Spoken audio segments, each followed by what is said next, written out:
We are pleased to join tonight Dr.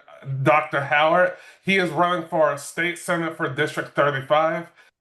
This is a special election with an election date of November 18th. So for residents of South Fulton and neighboring cities, we have our municipal elections on November 4th. And then we have another election on November 18th, which he is here tonight to speak about. Our moderator for tonight is none other than South Fulton's very own, Mr. Sam Bowen. So at this time, before we turn it over to Mr. Bowen, I just wanted to remind everybody that we hope to have a respectful conversation tonight, and we want it to be policy focused. So we will be enforcing that. So at this time, I would like to turn it over to Sam Bowen. You have the floor. All right. Thank you, everyone. Good evening, everyone. It's so good to see so many of my fellow residents filing into the room. As some of you all know me personally, I've seen you at meetings or at town halls. So I'm looking forward to a really good conversation tonight with Dr. Howard, Dr. Jaha Howard, actually, but I will continue referring to him as Dr. Howard because I know how hard it is to get those titles. Oh no, either way is fine. I appreciate it, Sam. No problem at all, sir. Just want to give you all a quick background on Dr. Howard, just so you know that he is very impressive. He's got a BS and a DDS which is a Doctor of Dentistry from Howard University. So that must have been fun, Dr. Howard, Oh yeah. graduating from Howard University. And he also has a Master of Science in Oral Sciences, which is another extraordinary feat there from the University of Illinois. And that was in 2009, right, Dr. Howard? That's right. Okay. And Dr. Howard is married with 3 kids. I've seen the picture of the kids. He'll give any one of us a run for the money. They're beautiful kids. So congratulations on that, Dr. Howard. Now I got to thank Vanessa for that. So. But I've also been quite impressed by all the different organizations Dr. Howard has been a part of. He's really been out in the community. I saw that he was a member or a founder of Wave of Excellence, was one of them. And I'm sure he'll tell us about that as we speak tonight. He's also part of Vining's Rotary, the American Academy of Pediatric Dentistry, Alpha Phi Alpha. I think my neighbor, who is also Alpha, would be super excited to hear from you. And he's also a member of or participated in Lead Atlanta at some point in time. So, Dr. Howard, thank you for joining us tonight. I really appreciate you being here. Thank you so much. I appreciate the very kind and warm introduction. This is this big Zoom meeting here. It feels like our Wednesday night Bible studies right now. So I'm feeling very much at home. And so we appreciate everybody joining so we can kind of learn about not just the candidacy, but I want to learn more about what you're seeing in South Fulton and see what we can do on the state level to provide more support. Excellent, excellent. So the plan for tonight is for me to ask you a few questions, but I really would like the residents to really be involved tonight. So we'll go back and forth between me asking some questions and getting some questions from the residents. We have a hard stop at 8 o'clock. So residents, if you have your questions, get them all formulated and together. And as soon as we start opening them up, you know the routine. For those of you all who've been here before, just raise your hand at the bottom in the indicator for reactions, and you should be able to, and I'll see you in the queue and pull you up for questions and answers. So I'm gonna get started with a softball with Dr. Howard. I know many of you I live in South Fulton, which District 2. So those in the city of South Fulton knows what that means, what district that is. So I got Dr. Howard's mailer. And I gotta say, I've never met a candidate that has been more suited for their district than Dr. Howard. and when you look at the map and the things that he indicate on here, which I'm gonna have you explain, Dr. Howard, what are all the things that are on this mailer that make you so well suited for this district, starting with your childhood all the way to your professional career now? Yeah, so I hope everybody on here who is in this District 35 got a mailer. But yeah, on that mailer, I wanted to indicate my roots in this district. We know that districts are gerrymandered significantly at the state level. But when I'm looking at this particular map, it includes areas that are so near and dear to my heart and very personal to my heart. We'll start off with South Fulton. This is where I do ministry. This is where I worship, right on Butner Road, Renaissance Church of Christ. This is where I teach a young adult Bible study for the last several years. I mean, this is a part of who I am. And then just kind of going up 285, you're gonna bump into Mays High School, like right there on the edge of the district. I'm class of '99, so I'm enjoying being mid 40s. I got to continue practicing saying that. Uh, Class of '99, Mays High School Raider, proud Mays High School Raider. Southwest Middle School, now it's called Young Middle School, and West Manor Elementary School. So Southwest Atlanta is very much so home, and this district has a big chunk of Southwest Atlanta. And interestingly, back in the 90s when I got my driver's license, if we weren't at Greenbrier Mall, we would drive up to 285 and go to Cumberland Mall so we can go and act like we're shopping even though we didn't have any money. And then maybe take some pictures when people used to make those pictures and cut out wallets for their friends. Uh, that's literally where it's close to where my dental practice is as a pediatric dentist in Vinings, and as a resident in Smyrna, right? And so the story of living in Smyrna is kind of interesting because I'm a city boy. I'm a Southwest Atlanta boy. My wife is a suburban girl from right outside of Birmingham, so in Yeah. Homewood. And I know there's a lot of folks who have deep Birmingham connections. Sixth Avenue Baptist Church, the whole nine. And so when we got married, this was our compromise area. So we started our family right out at West Village, right on Atlanta Road and 285, because it was Yep. right there on the edge. I can throw a rock in the city of Atlanta, and we were right on the edge of Cobb County. And then from there, things continued. So fast forward all these years, and now we have a Senate district that literally just is a physical representation of just my life. And Right. I'm excited to be able to represent it with a sense of passion and urgency and optimism that you probably don't get every day. Yeah. Well, thank you for that. That does speak to your deep roots, and I think that's something that a lot of callers in this on here can appreciate because, again, one of the things that I've learned living in South Fulton these years is that we have a lot of deep roots. We have a lot of unique issues and opportunities that are special to South Fulton. That I think that we appreciate having someone that's from here, from the area that knows the community really well being under the Gold Dome. I see one of our other senators on the call, so yeah, they know how hard it is to really be in touch with the constituents because you're representing a broad group, a large group. So it's all about having that relationship, and I think you've That's right. demonstrated that really well. Thank you. So one of the things I wanted to ask you, speaking of the way you approach things, how would you describe your leadership style? Is it more of a collaborator, consensus builder, or principal advocate? Yeah, I think it's important for everyone to know that I make it very clear that my personal mission statement, it was really to love God and love people for real, Mhm. and challenge myself to live that out. And these are my personal mission statement. So having my steps kind of ordered by God, Mhm. but also making sure that I'm not so in love with God and then forget to be loving to people, right? And vice versa. Be so loving to people that we Right. kind of miss that divine wisdom from the Lord. So that's how I approach situations. Mhm. The other thing is be honest about my personality. I'm a problem solver. I don't mind conflict because I believe that that conflict can bring about wonderful change. So not conflict for conflict's sake, but conflict in the sense of let's have an iron sharpens iron mentality. Yeah. Even if we do ruffle our feathers back and forth, we can get better at the end of this. And if we go in with the game plan to be better, not just as an individual, but as a community and as a county and as a state, I think we can do amazing things. So that's how I approach these things. I also don't like to add my voice where it's not needed. I love being in rooms where there's just amazing people taking care of business. I think I saw Representative Sheila Jones jump in.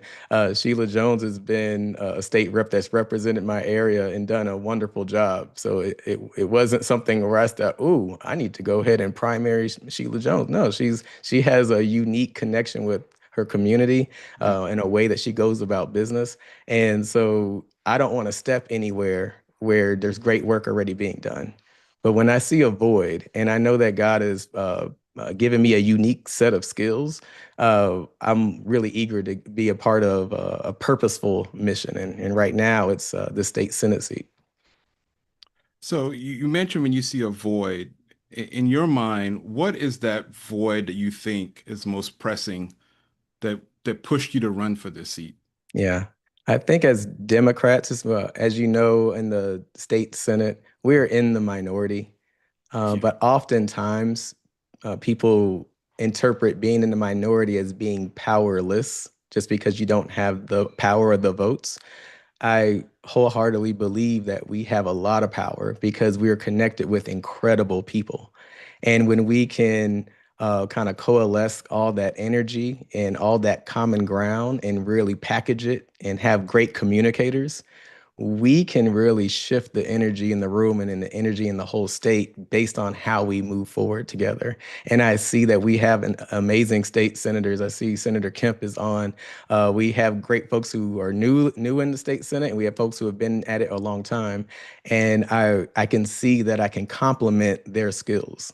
I'm a man who's a business owner. I'm an employer. I know what it's like to have to make payroll and how hard it is to get off the ground. So when there is a bill or a discussion about starting a business, too often Democrats are talking about rescue, but we're not talking about advancing. So it's good to have some state senators who know what it's like to be a business owner and to get a business off the ground. When we're talking about healthcare, this is what I do every day. When we talk about the needs of children, the Senate caucus can call on me and say, hey, we might need you to be a spokesperson for this particular thing. So I bring something unique. When we talk about mental health, I know what it's like to have the hardship of losing a s- I lost my brother to suicide, a brilliant, brilliant man. And when you want someone to speak with integrity and honesty and passion and boldness about healthcare, you don't do it from bullet points. You have to talk from a very real place, and I know I bring that to the table. Those are just some examples. I can go on about, we know that Democrats are up against a significant kind of a nationalist mentality that's coming Hmm. from that MAGA right, where there's a lot of people who believe that Jesus did not come from Nazareth, but perhaps Nebraska. And Hmm. so when they are using this kind of distorted view of Christianity to push through legislation, who are the Democrats that read their Bible, study their Bible, and can have those conversations on the side with some of these other lawmakers? I'm exactly what the Democratic caucus needs to add to an already very talented team. And what Democrats have done in the past, we've torn ourselves apart because we Hmm. all didn't pass this particular litmus test, but we now know we're up against some mess on the other Right. side, and we have to make sure that we're working together and using all of our skills under this big tent to get things done. Yep. No, great point. And I know you mentioned the headwinds we're up against right now. One of the things I wanted to ask you about to kind of dig deeper into that is, you know, I've researching you, preparing for this for tonight. I saw that you ran for Senate before. I saw you also ran for county commission. In fact, my wife and I would go walking in the area at different times, and I saw your sign, and I saw the your opponent, who eventually won. And I know you sat on the school board for several years.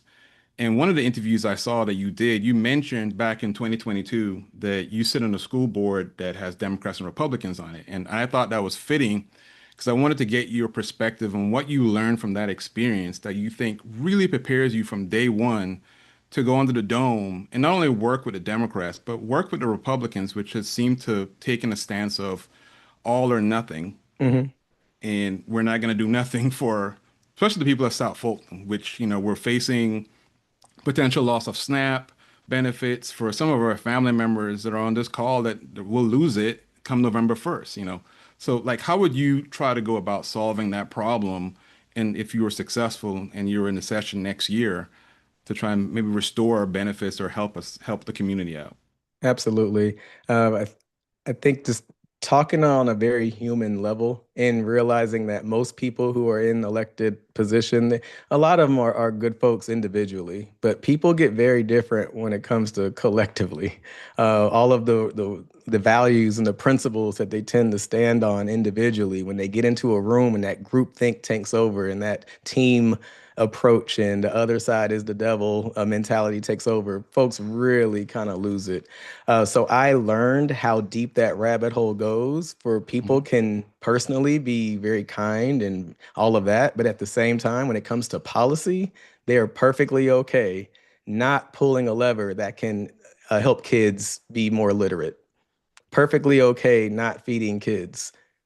Perfectly okay not talking about difficult issues if it's going to uh, upset the institution's reputation. Got you. So that real experience, because some people get in there and they're so happy about the position, they're so happy about the name and the title and Yeah. what they, you know what, and or they're so positionally motivated. It's all about the next thing that they're going to run for. So everything is a calculated move. I've learned that, you know what, I'm here, because Hmm. God wants me to be here and he's my ultimate authority. And so if I'm in a room and I know that if I push with urgency and that's going to help a building for our kids get built this year instead of 4 years from now, I'm going to do that. And that's actually what happened in the Smyrna area. We had overcrowded middle schools. We had two middle schools in our area, Hmm. 400 kids over capacity for Wow. both schools. And the SPLOST dollars said, okay, we're going to do a new middle school. I looked at the tea leaves. I looked at the history. I know what happened to SPLOST projects in my neighborhood.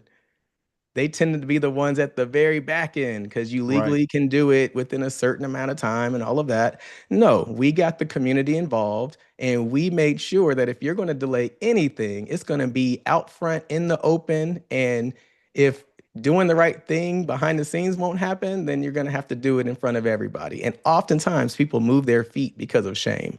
And in the state legislature, sometimes that's what it's going to take.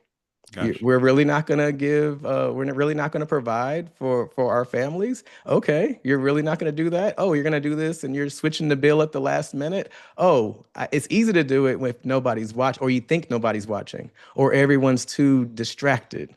It's not as easy to do it if you have a well organized, well communicated minority that can put everything, not just on blast for blast's sake, but for transparency purposes. Gotcha. And we are ushering in this kind of new Democratic Party that's not just here to say that the other side is bad. We're here to offer solutions and vision to say, hey, we have a better way forward. And it's not just a anti-Trump. That's it. No, we have to be better than that. We have to be more than what somebody else is not. And we're going to do that together. Thank you for that answer. We have a question from Ty.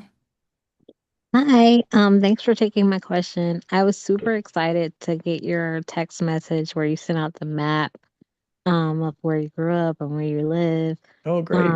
We have a very similar background. My family grew up in the same areas you, and I know who you are. I just don't know why I know who you are, but I know who you are.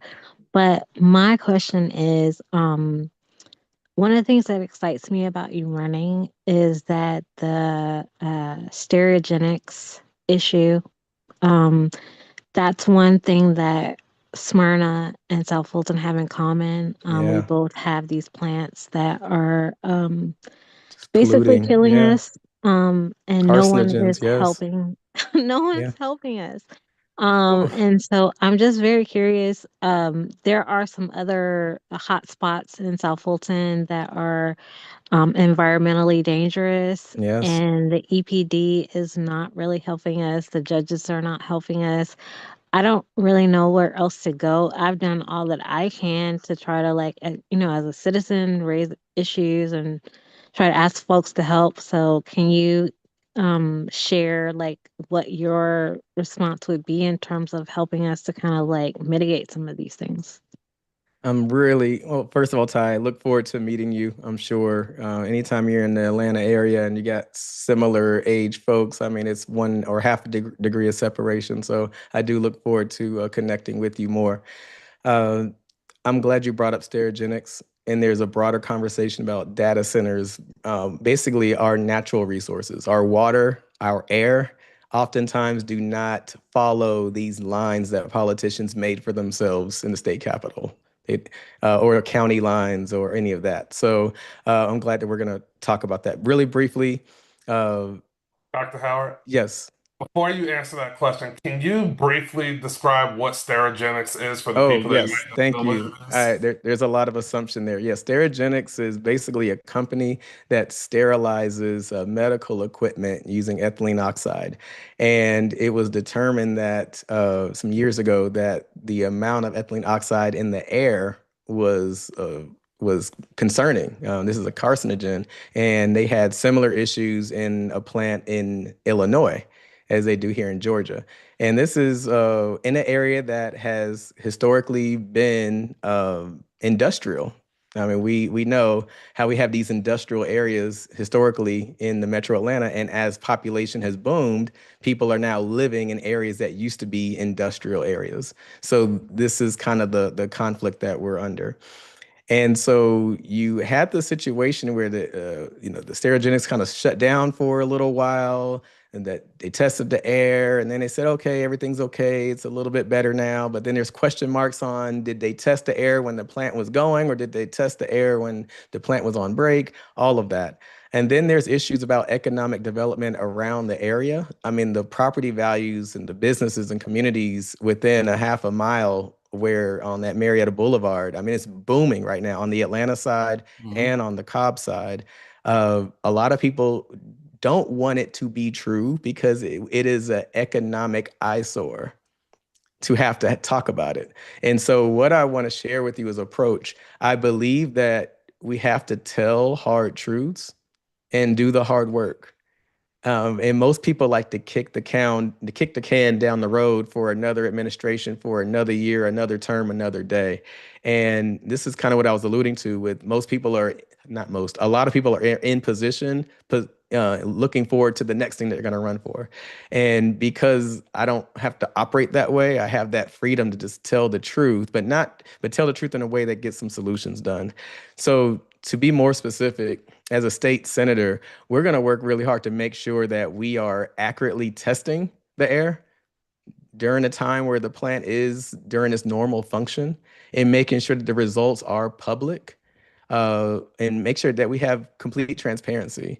That's going to be the key. And that way we have data that we can trust. And right now we know trust in most of our institutions are so low. And then we can try to, legally it's hard to force a business to shut down and move, but if we can prove that it's a carcinogen that's causing issues, we can stop that process. And then we can invite them to move very, very far away, way far away from where there are residents within a certain amount of space and time. That's not going to be easy. There's a reason why it's been kind of sidestepped. There's some good people. Even my former opponent, Eric Allen, was doing good work on trying to lead that charge. So it's not over. Um, if I may, I would love to dovetail that into a conversation about data centers Yeah, that use an go ahead. incredible amount of natural resources. We're talking about the amount of energy that most data centers would use is enough to power a small city. And they're in an acre, they're in a square block, taking up the amount of energy of a mid-level city. And what has happened around the country is that these big dollar companies are paying off politicians to try to pass legislation so that way the cost gets dispersed with tens of thousands and hundreds of thousands of residents. On our power grid, they oftentimes you can have an effect in your power bill 50, 60 miles away from where the data center is located. And you're paying an increase because of a data center that's somewhere 30 miles south of you. This has happened in Virginia. I mean, there's a resident in Baltimore who saw a big spike in their energy bill because of something that was happening in Virginia. And y'all, this is the state senators job is to keep an eye on that macroeconomics and those big shifts and big changes that are happening statewide and around the country. So that way you can know this on a county level, on a city level, on a community level. And that's why I know that I'm best positioned to have these conversations so we can organize and get things done. We don't have time for political stuff in the background and people playing these games. We have urgent work to do because I guarantee you there will be some bills coming from the other side of the aisle that is going to try to, one or two things we've seen, Texas and Ohio, try to get you to change your thermostat automatically so that way you use less energy so that it can divert more energy to these data centers and try to make sure that we're spreading the cost out. And that's just the energy. When it comes to water, the amount of water and we have some places that are like taking the good water and bringing it to the data centers and letting residents have the not so good water. These are things that are happening right underneath all of our noses, and they know that the level of sophistication may be higher than what a lot of folks are kind of paying attention to, or they're so happy that South Fulton's going to be arguing about stuff that's going on in South Fulton, which need to be wrestled with. But we need leaders to work with our leaders in South Fulton to say, "Hey, I know y'all got your drama with your charter. I get it, but there's something that's coming Yep. down the mountain, and one thing that will create some unity is to know where your common enemy is. And when Yep. you're so busy infighting and you don't know your common enemy, you're going to keep destroying one another because a house divided cannot stand. Literally, I was in our Bible study last week. That's another story. But when you know that you have a common enemy, you want to see South Fulton unified on something. Wait till you hear the rest of the stuff going on that's affecting our backyard. Oh And you're yeah. going to see a South Fulton that's unified and doing something that has not done yet. I said yet because it will happen with the right leadership. So I'm excited to be a part of that team. Oh, thank you for that, Dr. Howard. I know we got two more questions on tap. Appreciate you touching on data centers. I have a whole bunch of questions about that, and I know there's a couple people on here right now that we've all been discussing the data centers significantly because a lot of people don't even realize that data centers have a shelf life of like 20 years. So all these mega centers that are being built around us now, they're going to be here. And that footprint is there The for the footprint is foreseeable there. future. There's And all the no, jobs that were yep, promised were about the construction of that data center, not for the ongoing operation. maintenance of it and operations of it. It doesn't take very many people to operate a data center. So all Nope. the jobs that they're promising you is about construction jobs that are coming and going. These are folks that actually don't live or plan on moving into the area. So we got to have some real conversations, straight up, bold conversations. And we need more leaders that have strong backbones and a soft heart. Unfortunately, we have the other way around. We got people that fold like lawn chairs and they got heart of steel. They act like they don't care. But I that's like that. changing. And y'all are all a part of it who are on this Zoom because I'm sure everybody in here is probably telling their friends, "Hey, y'all, let's get it. Let's make it happen." Yep, So they thank you are. for bringing that up. Yes. Helen, you're up. You can unmute yourself.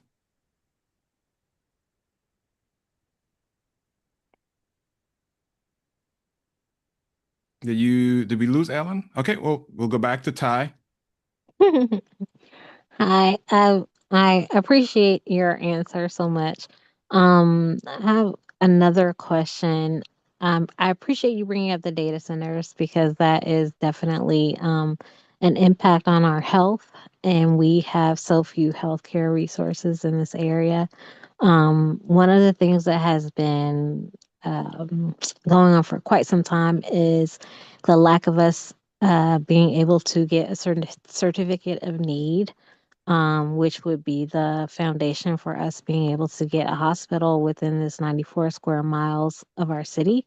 Um, and there's, so many politics involved and all of these things in terms of, compromising and maybe not having a hospital, but allowing our fire department to be able to transport people to hospitals in order to alleviate some of the concern about us being a Black community and the risk of heart disease and stroke and not having enough defibrillators and the short term kind of need for being able to have immediate healthcare in those types of extreme situations, and we don't have that.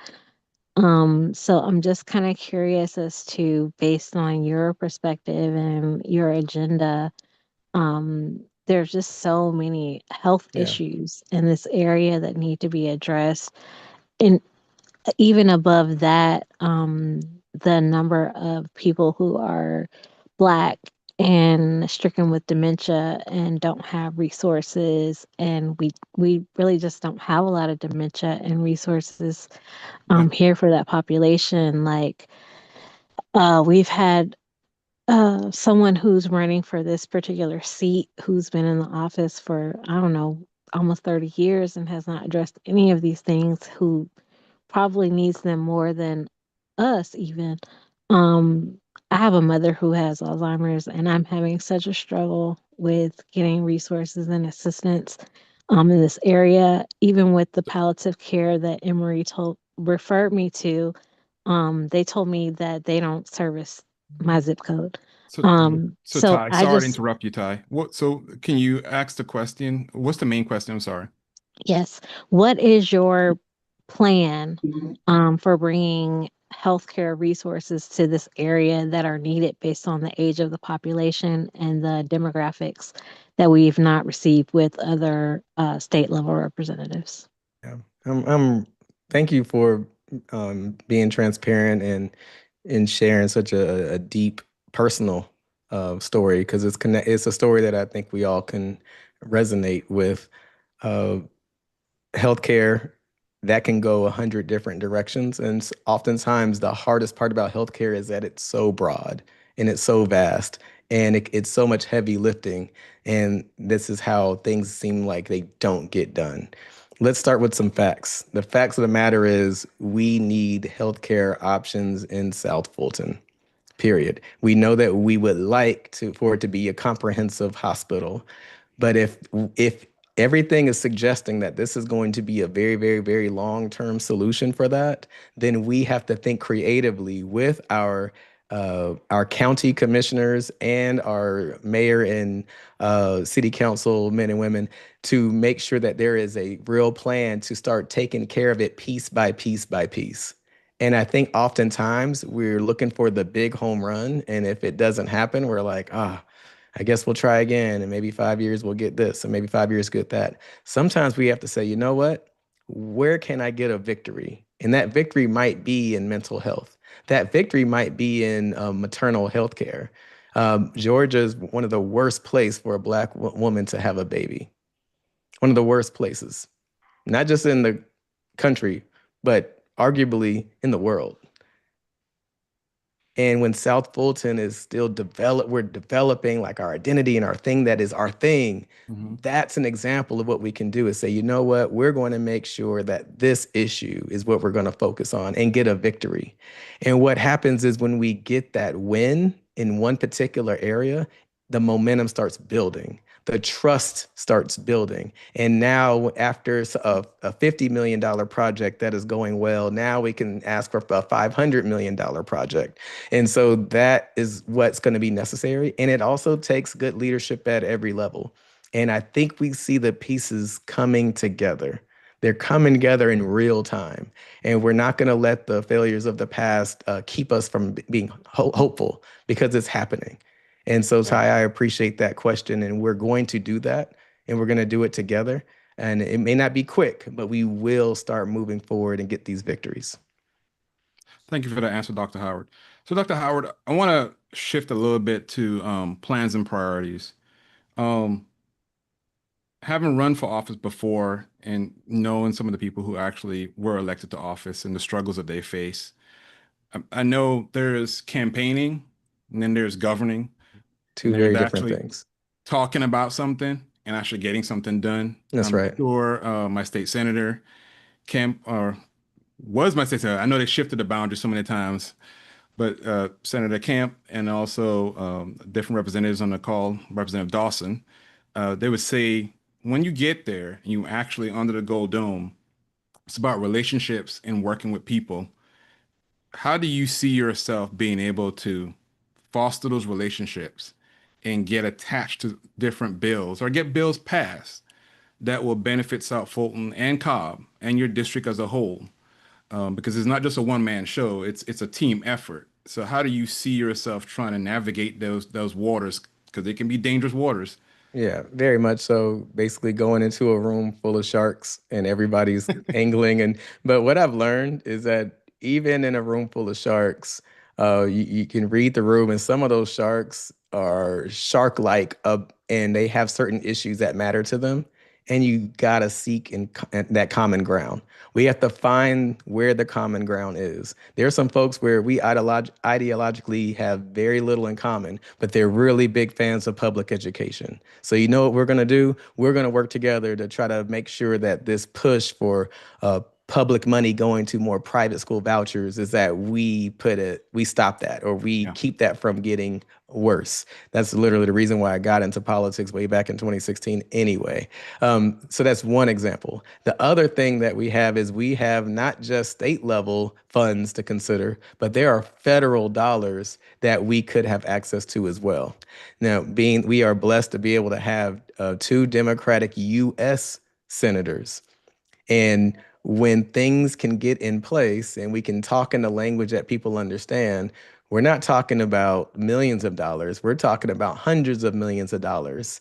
And so that's what we mean. And I think the way to do that is being very clear about what our issues are and Hmm. staying laser focused on it. That's why I was bringing up things like Black maternal health care. This is a international problem located right here in Georgia. Yeah. How can we be the number one place to do business and be one of the worst place to have a baby? Yeah. That is a That's such a bad clear declaration. message. Yeah. And I think we have thousands of messengers that can get that out. And guess what?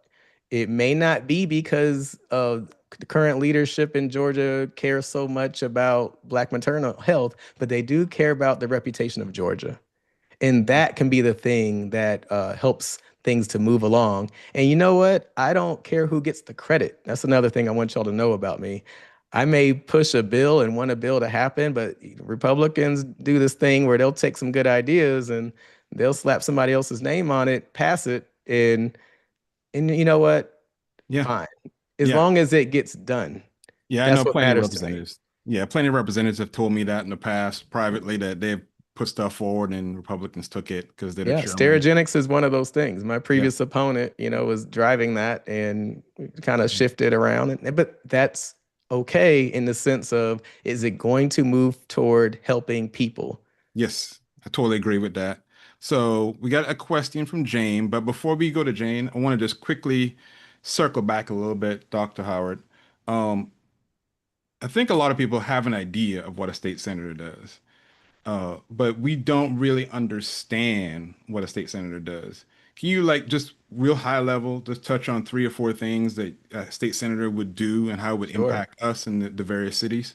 Sure. Think about the folks who go down to that gold dome represent folks all over the state of Georgia. And so you have state representatives that have a smaller footprint. They're a little closer to the community. And then you have state senators that have a larger footprint. And all of them go down to the state capitol. There is a state house, which is almost like we're basically talking about Congress, but not for the Right. federal government. We're doing it for Georgia. So you have a state reps that come together, and then you have the state senate. And so both parties, their legal responsibility is to pass a budget. That's the legal responsibility. Yep. Everything else is kind of extra based on the needs of the state. And so state lawmakers, which is state senators or state reps, will introduce bills or introduce new laws.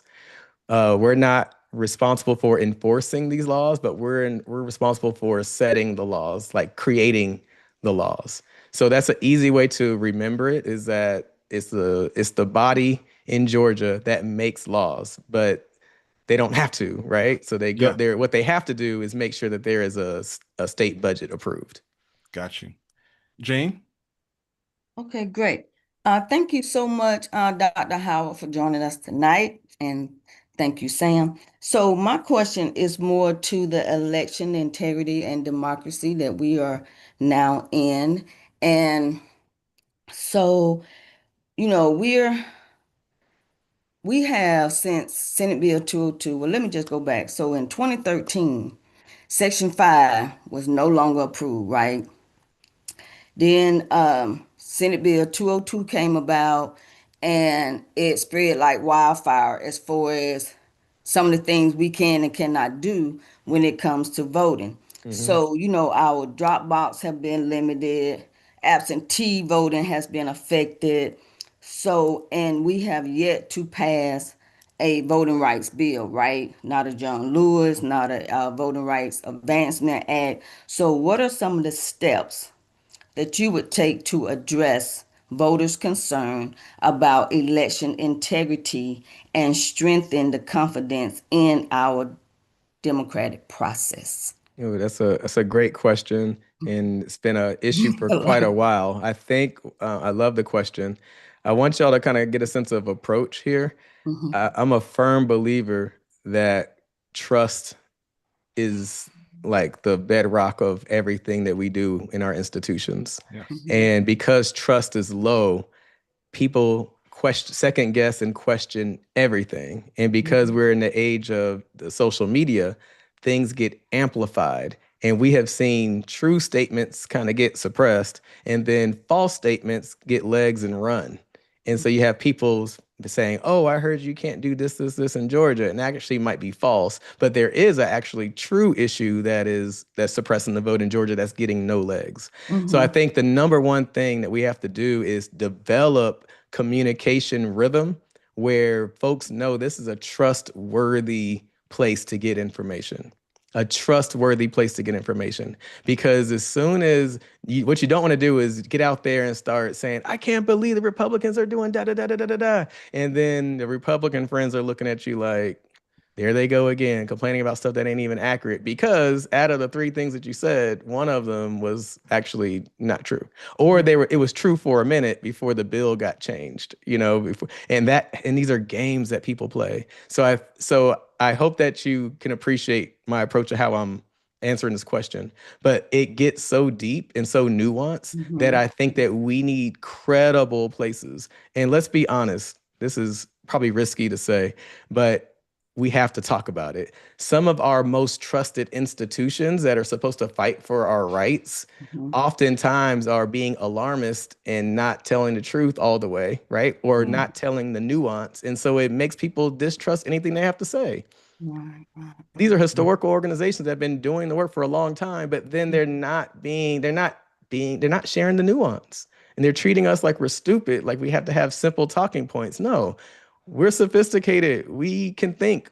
Tell us the truth, even if it is a little bit messy, so that way we know what to push on. So I think establishing a truthful platform for information, and I think that's what we can do working together with different lawmakers, state reps and state senators, so Right. that way we can attack it that way and then go piece by piece by piece, and we can rally the troops and we can make sure that we're down there advocating for what's right. And in this case, specifically voters' rights. Thank you Exactly. for that, Dr. Okay. Howard. Thank you Thank so you, much. Jane. Thank you. Appreciate Thank you. you for that question. So we're Is right there- at, we have a question from the chat. yeah, and I was just gonna let everyone know we're at 7:43. So we got about 16 minutes left. Oh, Sam, I have breaking news. What's that, Dr. Howard? Breaking news. We could stay a little bit longer. There's an after party. Oh, there's the after party. Yes. And so I think hopefully somebody from my team is on here. If you could put the link that we use for our prayer calls on Sunday nights, Yeah. it ain't gonna be for prayer call this time. It's just gonna be to kind of like answer any questions that folks just didn't get a chance, right? And if you Gotcha. don't, sometimes people feel nervous about being recorded and knowing that it's gonna live on the internet forever. So we'll have a separate kind of maybe 15, 20 minutes afterwards for folks Yeah. who felt a little shy about being on the platform. It'll still be a Zoom link. And thank you, Katie. So right after this, I'm going to open up the after party link, and Gotcha. and everybody's invited. All right, everybody's right. invited to the after party. But this is not going to be recorded. It'll just be us talking. I know that we have a lot of supporters on here, but also I know we have some people who want to see me fail on here, and that's okay. We're just going to talk because the truth is the truth is the truth, and let's talk about it. Well, good that you brought up Dr. Howard. I think one of the things I wanted to address was people make assumptions about you and any of the candidates out there Yeah. if they don't personally know you. Can you speak to the point that you have grown, you have changed? And first of all, I'll be transparent with everyone here. I'm not perfect. I'm a member of Elizabeth Baptist Church. Dr. Craig L. Oliver, Bishop Craig L. Oliver is my spiritual leader. And one of the things that he always say that attracted me to that church and to him as my spiritual leader is that he would say, I'm not perfect. That's I right. make mistakes. Even I'm a pastor, I'm not perfect. That's And right. I think that moment of vulnerability really let me see that person's personality. I'm big on personality because policy and other things change, but personality doesn't really change that much, That's right. but it does get adjusted. So can you speak to any adjustments that you've made in your life that has guided Yeah. you to where you are now from other things you've done in the past? I'm glad you brought that up. Something I like to be an open book about things. When I run for office, usually if I'm getting close, there are people, folks get nervous. What happens is we tend to see the attack from a 2017 runoff, the state senate.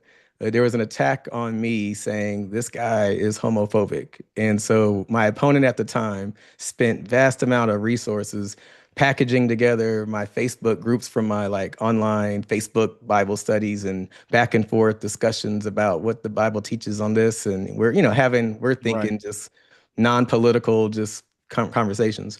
Once they packaged that thing up and put it out there and said, oh my gosh, look how terrible this guy is. I'm looking at this kind of packaged thing and I was like, ooh, that just seems, that sounds terrible. That sounds harsh. I wouldn't say it that way. Right. Uh, and I hated that situation because there are real people who are in pain. But Mhm. what I appreciate through that situation is that it helped me to make sure that I was in a position of listening to folks' lived experiences that are different from mine. Yeah. And I think it makes me a better public servant now because I know that I come to the public square saying these are my I hold to a strong sexual ethic. I do my best, a biblical sexual ethic. Hmm. That's me.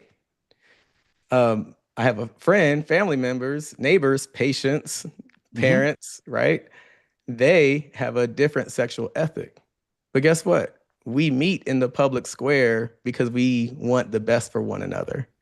This is what happens in my dental practice with my two dad families and my two mom families and my pick a this happens with my patients who I do have a handful that are transitioning. Some of them change their mind about transitioning. Guess what?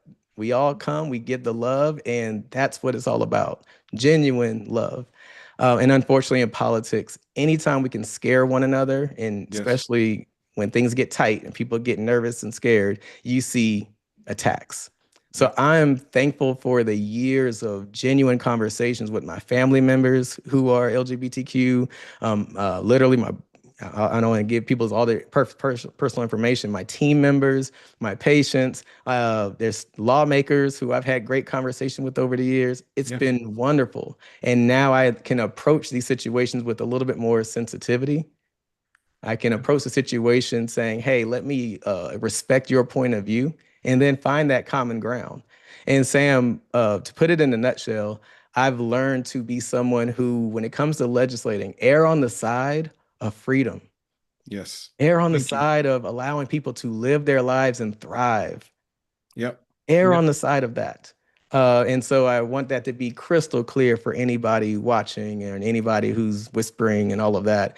And the reason why we need that is because we, especially on the Democratic side of the aisle, most of the voters in the state of Georgia are Black, church-going Democrats across the state. Hmm. But most of the issues and even the elected officials don't feel like we can even talk about it. It's either and it just, we have a disconnect there between where the money is and where the people are. We have to say, hey, under this big tent, let's talk through it where we have some discussions. Let's challenge each other, right? Let's challenge Yep. each other, but also let's approach it with mutual respect and integrity. So thank you for just giving a few minutes for me to just share No that, problem at all, because Dr. if Howard. it's not this, it's something maybe for somebody else, or about Israel, or just pick a hot topic, Yeah, right? yeah, It might be about abortion rights. Like pick something that tears people apart, because it's so, for good reason, highly emotional. But we yep. got to be able to go into it and say, hey, can we have a more nuanced conversation on difficult subject matters and move forward together, and not Appreciate it. reduce it to a talking point or a bullet point, because we are much more than that. Thank you. So Thank you thank for you for that. that. Oh, anytime, Dr. Howard. Do we have any more questions? I saw some hands up and then it Yes. went down. The Yeah, we question. have a question in the chat.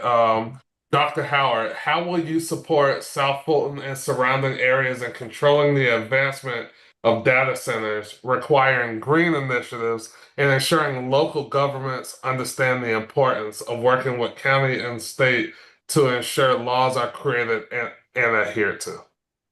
Yeah, there's a lot in there. I think I mentioned a lot of this before, is to make sure that there's widespread education about where data centers are going, what they require, some of the impact that is broader than what may be presented, knowing what questions to ask, knowing some strategies that have worked in other states to keep some limitations on our data centers, and also know what's coming when it comes to lawmakers in other states that have already given the green light to data centers to do whatever they want to do, and have the citizens have to pay the cost in their resources, and in their money.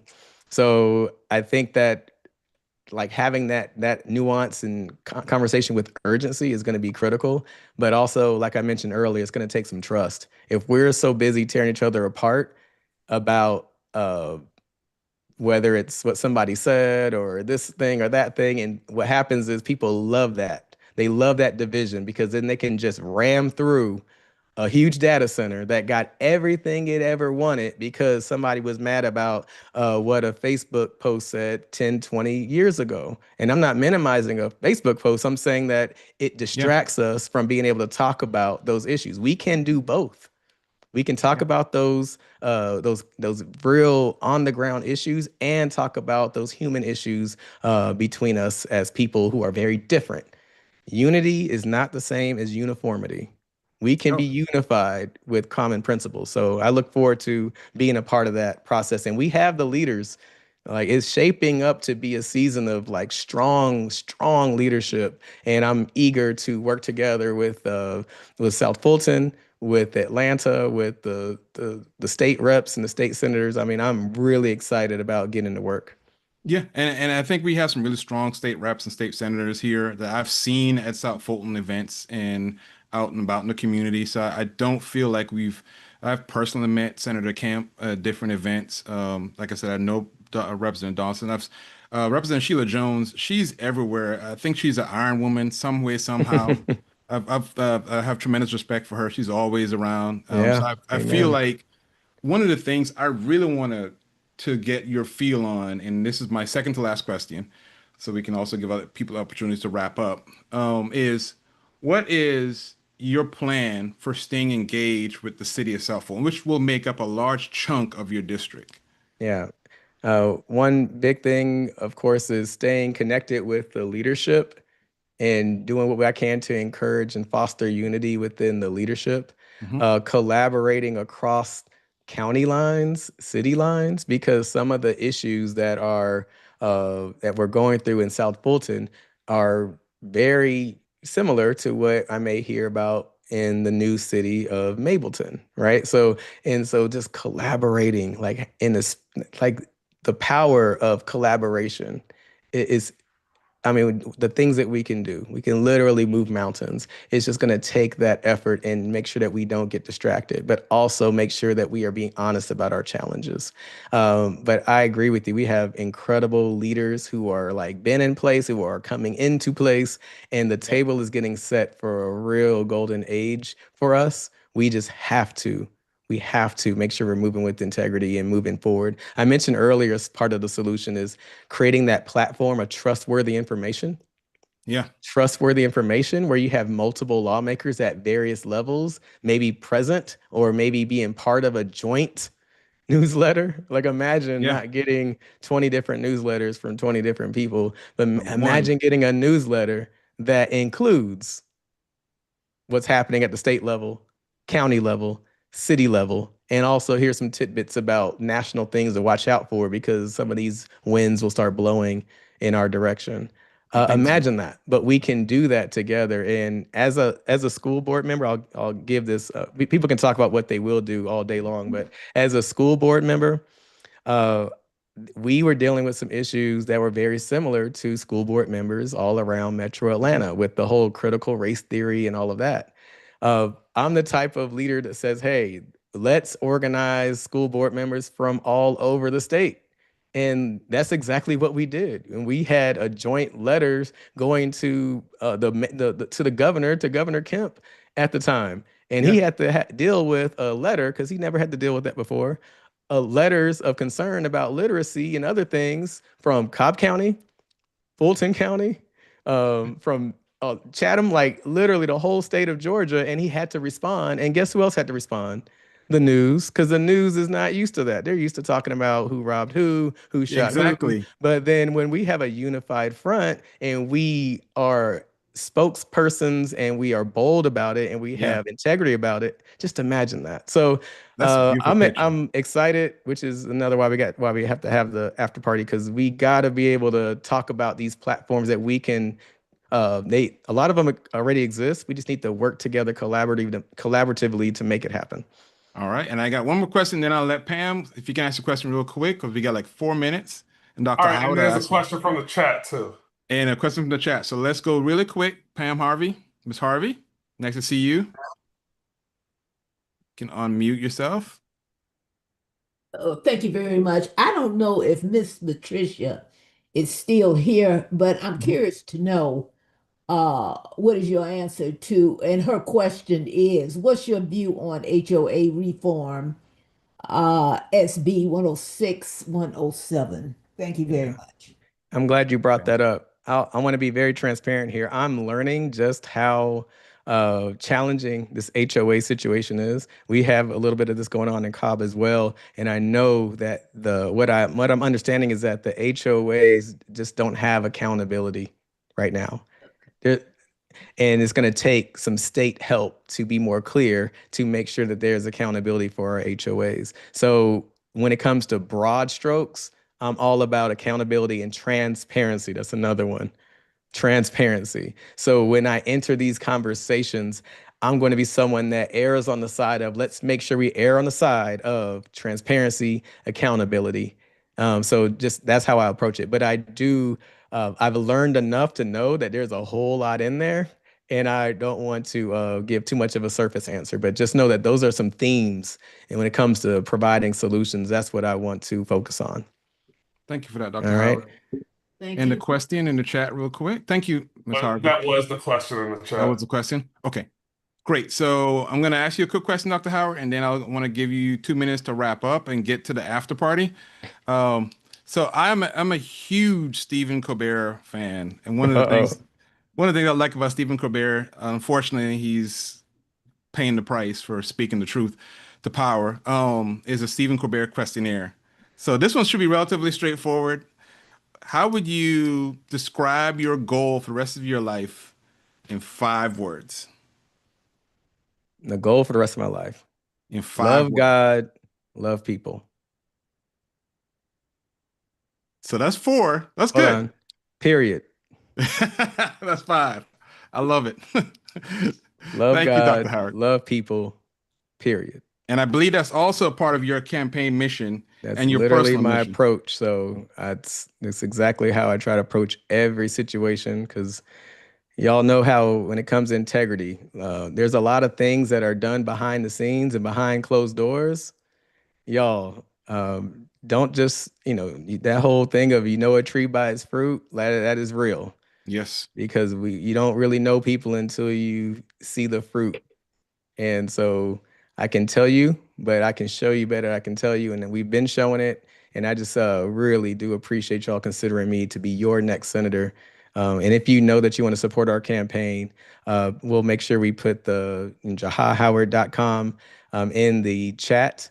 Yes. If you are somebody that I know you're frustrated about what's with the prices of groceries at Publix, just like I am, but if you do have a few extra dollars, it'll help us to match a lot of this PAC money that does not want to see somebody like me, uh, somebody like me in the state legislature. There's some forces at work that just do not appreciate talking candidly about issues.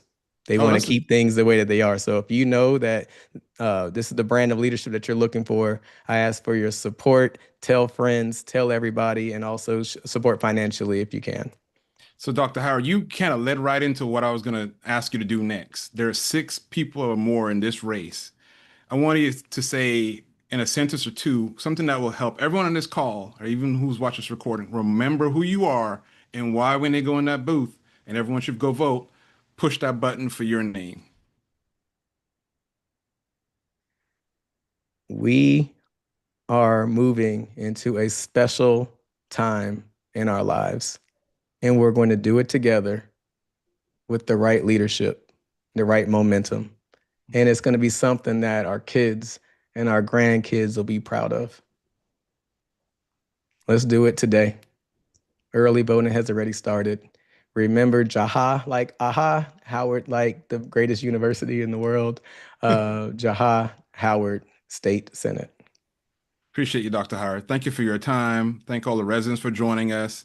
I appreciate your candidness and open and transparency. I look forward to talking to you again. I'm sure I'll see you in the community. Very much so. This won't be the last. So I will see everybody at the after party. We'll put the link in one more time in the chat, and then we can have a uh, another frank conversation just for a few more minutes for folks who did not feel comfortable saying anything while recorded. But we would love for you to make sure you ask any questions and how you can help. All right. Thank you. Hey, thank y'all. That was Sam. You did. I appreciate just sitting here virtually with you. Rashard, thank you so much. Ron, taking care of stuff behind the scenes. Thank you so much. And all the state. Let's see, Senator Kemp, and I think I saw. Yep, Representative Jones. Yep. So and I think I saw Representative Dawson on here. Yep. I just really appreciate y'all, but also for the everyday people who are you just care about your community. Thank you, because I'm sure you're thinking about a million other things you could be doing instead of being on another Zoom. So thank y'all. All right. I'll see y'all over on the not the other side of life, but the other side of the Zoom. Y'all take care, all right? All right. And for the rest of the audience, we actually will be back on Wednesday. We have a very special presentation to do with the candidates running for the Public Service Commission. They are the ones in charge of setting your rates with Georgia Power and the gas companies and things of that nature. And they have other things that they do as well. So they will be here Wednesday at 7 p.m. and we will be sending out a new link for that. And everybody feel free to join Dr. Howard's other call. And everyone have a good night. And thank you, Sam, for moderating this event at the last minute. Oh, no problem. I appreciate it.